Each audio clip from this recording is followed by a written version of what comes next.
Hello everyone. Today we are going to study about coordinates geometry. Okay, so already we have done some questions in different topics. Now today the topic we are going to cover, that is coordinates geometry.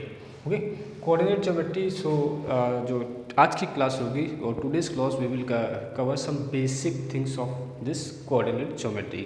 Okay, कुछ आज हम लोग क्या करेंगे, basics देखेंगे coordinate geometry की क्या होती है. ओके तो कोऑर्डिनेट सिस्टम हमेशा आप देखेंगे इसमें 4 कोऑर्डिनेट्स होते हैं. इधर आपका क्या होता है, positive X axis, this is positive Y axis and this is negative X axis and this is negative Y axis. ठीक है, तो कोऑर्डिनेट सिस्टम हमेशा 4 कोऑर्डिनेट होते हैं. ठीक है, यहाँ पे जो हम लोग लिखते हैं, यहाँ पे x हमारा पॉजिटिव होता है और y भी पॉजिटिव होता है, यानी इस कोऑर्डिनेट में जो भी कोऑर्डिनेट्स लाई करेंगे आपके x और y दोनों के दोनों पॉजिटिव होंगे. ओके, अगर आपको कोई ऐसा कोऑर्डिनेट मिल रहा है जिसमें x नेगेटिव हो और y पॉजिटिव हो, ठीक है, तो आपका इस कोऑर्डिनेट में लाई करें, या कह सकते हैं हम लोग कोऑर्डिनेट सिस्टम में इस साइड लाई करेगा. कोऑर्डिनेट के हिसाब से इसको हम लोग फर्स्ट कोऑर्डिनेट बोलते हैं, इसको हम लोग सेकंड क्वाड्रेंट बोलते हैं. फाइन.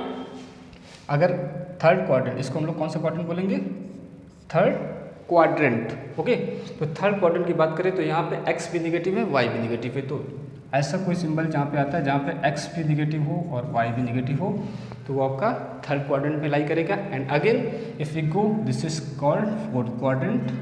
और फोर्थ क्वाड्रेंट में देखिए आप x पॉजिटिव है, y नेगेटिव है. तो अगर आपको कोई ऐसा कोऑर्डिनेट्स मिल रहे हैं जिसमें x पॉजिटिव हो और y नेगेटिव हो, तो आपको फोर्थ क्वाड्रेंट में होगा. फाइन.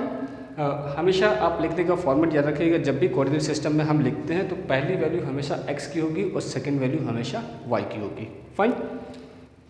तो ये हमारा कुछ होगा, रिप्रेजेंटेशन होगा. ये कोऑर्डिनेट्स हैं, first quadrant, second quadrant, third quadrant, fourth quadrant. Okay,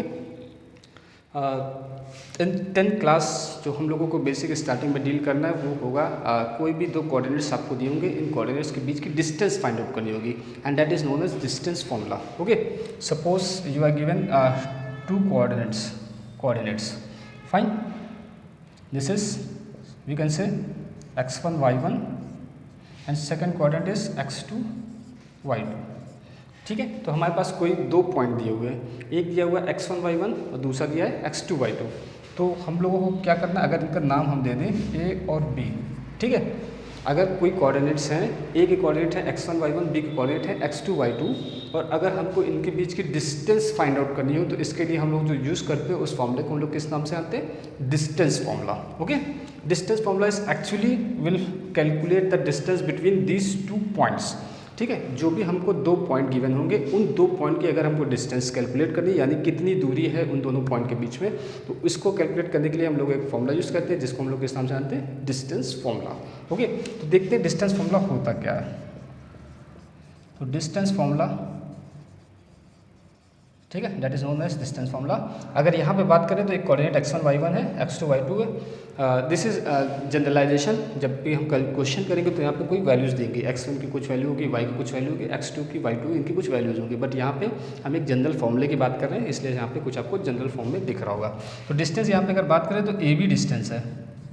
ठीक है, तो ए बी स्क्वायर, इस डिस्टेंस का स्क्वायर निकाले तो फॉर्मूला होता है x2 माइनस x1 का square plus y2 minus y1 का होल स्क्वायर. कहने का मतलब है x2 में से x1 को माइनस कर लीजिए, उसका स्क्वायर, और y2 और y1 को माइनस कर लीजिए, उसका square.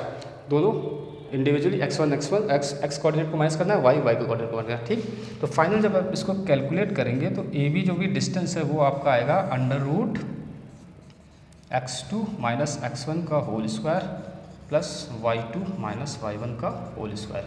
And this is known as distance formula. This is known as distance formula. इसी को हम लोग डिस्टेंस फार्मूला के नाम से जानते हैं. यानी किन्हीं भी 2 कोऑर्डिनेट्स या 2 पॉइंट के बीच में अगर हमको डिस्टेंस कैलकुलेट करनी हो, अगर हमको x1 y1 और x2 y2 की वैल्यू दी हो, तो अगर हमको ये फाइंड आउट करना कि उनके बीच की दूरी क्या है, उन 2 कोऑर्डिनेट्स के बीच की दूरी क्या है या डिस्टेंस क्या है, सो सिंपल हम लोग ये फॉर्मूला यूज़ कर सकते हैं. ए बी या जो भी डिस्टेंस है वहाँ पे आप लिख सकते हैं under root x2 minus x1 का whole square plus y2 minus y1 का होल स्क्वायर. फाइन.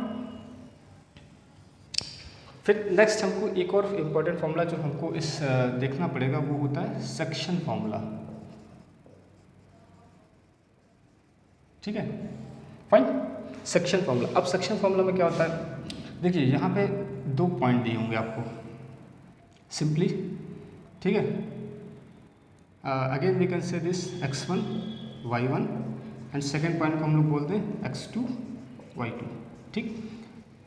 और यहाँ पे कोई मिड पॉइंट पे आप कोई पॉइंट दे दीजिए, ओ लिख लीजिए या एम जो भी लिख लें, सपोज कर ले कोई ओ पॉइंट है, फाइन, या पी पॉइंट है, इसके कोऑर्डिनेट हमको एक्स वाई लिख दे रहे हैं, ठीक। यहाँ से यहाँ तक की दूरी या कह सकते हैं जो रेशियो है, ठीक है, यानी अगर ये पॉइंट ए लिखते हैं, ये पॉइंट बी लिखते हैं, ठीक है, और वो पॉइंट सी पी है थर्ड पॉइंट, ठीक। तो ए से बी पी पॉइंट के बीच का जो डिस्टेंस है या रेशियो जो भी कहें, अगर ये वैल्यू एम है, ठीक है, एम यहाँ से यहाँ तक की है डिस्टेंस, और एन इधर से और यहाँ तक की है, ये एन है, फाइन। यानी कि हमारे पास कोई एक लाइन है, कोई डिस्टेंस है जो x1 y1 x2 y2 उसके कोऑर्डिनेट्स हैं उस लाइन के, और P कोई एक ऐसा पॉइंट है जो उस लाइन के बीच में कहीं लाई कर रहा है, और वो P पॉइंट जो है इस लाइन को किसी रेशियो में डिवाइड कर रहा होगा, and that ratio is m/n। यानी कि ये जो पॉइंट है इस लाइन को m और n के रेशियो में डिवाइड कर रहा हो। उस केस में हमको अगर कोऑर्डिनेट्स चाहिए होंगे इस पॉइंट के, जिस जो P पॉइंट है इसके कोऑर्डिनेट्स निकालना हो तो हम कैसे निकालते हैं, ठीक है। तो उसके लिए हम लोग यूज़ करते हैं section formula, what is called, that is section formula. अब सेक्शन फॉर्मूला होता क्या है, जैसे Px हमको क्या चाहिए, x का कोऑर्डिनेट, यानी इसमें जो है x की वैल्यू हमको चाहिए, कोऑर्डिनेट कौन सा, x। Px का मतलब है पॉइंट P है और कोऑर्डिनेट कौन सा है, x, फाइन।